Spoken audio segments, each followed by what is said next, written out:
Guys, ഇപ്പൊ ഞാൻ പോകാൻ പോകുന്നത് സ്റ്റുഡിയോയിലെ ഓണം സെലിബ്രേഷൻ ആണ്. So welcome back to my Onam series part. ഇനി ഞാൻ സ്റ്റൈൽ ചെയ്തിട്ടുള്ളത് എന്റെ കയ്യിലുള്ള ഈ ഒരു ഗ്രീനും പീച്ചും വരുന്ന ഈ ഒരു ധാവണി. ഹെയറിൽ നമ്മൾ ജസ്റ്റ് ഒരു മെസ്സി ഫീൽ വന്നിട്ട് ബാക്കിൽ ബ്രൈഡ്സ് ആണ് കേട്ടോ ചെയ്തിരിക്കുന്നത്. മുല്ലപ്പ് വെച്ചിട്ടില്ല, മുല്ലപ്പ് നമുക്ക് പോണ വഴിക്ക് വേണം. 10 മണി 10:30 ആകുമ്പോഴത്തേക്കൊക്കെ അവിടെ എത്തണം. അപ്പൊ ഞാൻ അച്ഛൻ്റെ ഒപ്പാണ് പോകുന്നത്. മുല്ലപ്പ് മേടിച്ചാൽ പിന്നെ നമ്മൾ നേരെ പോകുന്ന അങ്ങോട്ടാണ്. ഒരു റിസോർട്ടിൽ വെച്ചിട്ടായിരുന്നു കേട്ടോ പരിപാടി നടക്കണം. അങ്ങനെ അച്ഛനെ അവിടെ ഇറക്കി. പിന്നെ എന്തേ അന്നേനെ കണ്ടു. പിന്നെ ഞങ്ങൾ റീലും ഫോട്ടോസ് ഒക്കെ അവിടെ എത്തിയപ്പോൾ തന്നെ ഞങ്ങൾക്ക് കയ്യിൽ കെട്ടാനായിട്ട് ഇങ്ങനത്തെ ഒരു സാധനം തന്നു. അവിടെ അത്യാവശ്യം എല്ലാവരും വന്നു തുടങ്ങിയിട്ടുണ്ടായിരുന്നു. അങ്ങനെ ഇപ്പോഴത്തെ ഈ ഒരു ട്രെൻഡിങ് ഡാൻസ് ഒക്കെ ഞങ്ങൾ കളിച്ചു. പിന്നെ ഞങ്ങൾ വൃന്ദ ചേച്ചിക്ക് വേണ്ടിയിട്ട് ഒരു ചെറിയൊരു സർപ്രൈസ് ഡാൻസ് പ്ലാൻ ചെയ്തിട്ടുണ്ടായിരുന്നു. എന്താണ് ഡാൻസ് എന്ന് നിങ്ങൾക്ക് ഏകദേശം ഒരു ഐഡിയ കിട്ടിയിട്ടുണ്ട്. അത് ഞാൻ വേറെ വീഡിയോ ചെയ്യുന്നതാണ്. രാമേട്ടനൊക്കെ അവിടെ ഉണ്ടായിരുന്നു. അവിടെ എല്ലാവരും പിന്നെ അത്തപ്പൂക്കള മത്സരത്തിന് വേണ്ടിയിട്ടുള്ള പ്രിപ്പറേഷൻസിലായിരുന്നു. അപ്പൊ തന്നെ എല്ലാവരും വെയിറ്റ് ചെയ്തോണ്ടിരുന്ന ആളെത്തി വൃന്ദ ചേച്ചി നടന്നു തരുന്നുണ്ടോ ഗൈസ്.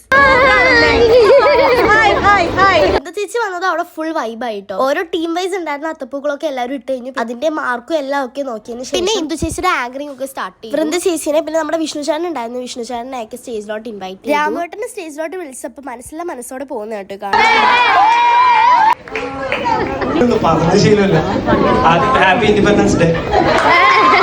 പിന്നെ മറ്റേ ബ്ലഷ് വിത്ത് ആഷില്ലേ, ആ ചേച്ചി ഉണ്ടായിരുന്നു. ഈ ചേച്ചി ആയിരുന്നു കേട്ടോ മലയാളി മങ്കയുടെ മാർക്കൊക്കെ ജഡ്ജ് ചെയ്തിട്ടുണ്ടായിരുന്നത്. ഫസ്റ്റ് റൗണ്ടിൽ റാംബോക്ക് ആണെങ്കിൽ സെക്കൻഡ് റൗണ്ടിൽ ഞങ്ങളോട് പറഞ്ഞിട്ടുണ്ടായിരുന്നു മലയാളത്തിൽ വന്ന് സംസാരിക്കണം.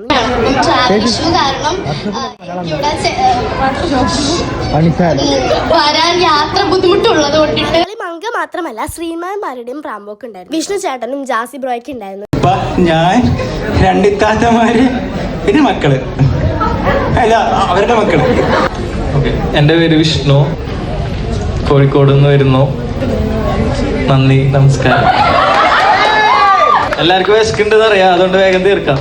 രാമേട്ടനെ വിളിച്ചപ്പോൾ രാമേട്ടനാണെങ്കിൽ ഈ സ്റ്റേജിന്റെ അടുത്തോട്ട് പോലും വരുന്നുണ്ടായില്ല. പിന്നെ ഡാൻസും പരിപാടിയൊക്കെ സ്റ്റാർട്ട് ചെയ്തിട്ടോ. പിള്ളേരുടെയും വൃന്ദേച്ചിയുടെയും എല്ലാവരുടെയും ഒക്കെ ഡാൻസ് ഒക്കെ ആയിരുന്നു. പിന്നെ ഡാൻസിനെല്ലാം ശേഷം വൃന്ദചേച്ചിയുടെ ഡാൻസും കൂടി കഴിഞ്ഞാൽ പിന്നെ ഫുഡ് കഴിക്കാന്നുള്ളതാണ് എല്ലാവരുടെയും പ്ലാൻ. പക്ഷേ സർപ്രൈസ് ഡാൻസ് പ്ലാൻ ചെയ്തിട്ടുണ്ടായിരുന്നു. അത് രാമേട്ടൻ പറഞ്ഞിട്ടുണ്ടായിരുന്നത് ഈ ഡാൻസിന്റെ കിടക്ക് എപ്പോഴും കയറ്റാന്നാണ്. പക്ഷെ അത് കുറച്ച് ടഫ് ആയതുകൊണ്ട് വൃന്ദേച്ചിയുടെയും എല്ലാവരുടെയും ഡാൻസ് കഴിഞ്ഞതിന് ശേഷമാണ് ഞങ്ങളുടെ പ്ലാൻ ചെയ്തത്. സർപ്രൈസ് അത് കഴിഞ്ഞിട്ട് സദ്യ കഴിച്ചു. ബാക്കി കുറെ അടിപൊളി ഗെയിംസും രാത്രി ഉണ്ടായിരുന്ന ഡിജെയുടെയും എല്ലാം അടുത്ത വീഡിയോയിൽ വരുന്നത്. പപ്പടം പൊടി പൊടിച്ചോന്ന് നമുക്ക് അടുത്ത വീഡിയോയിൽ കാണാം.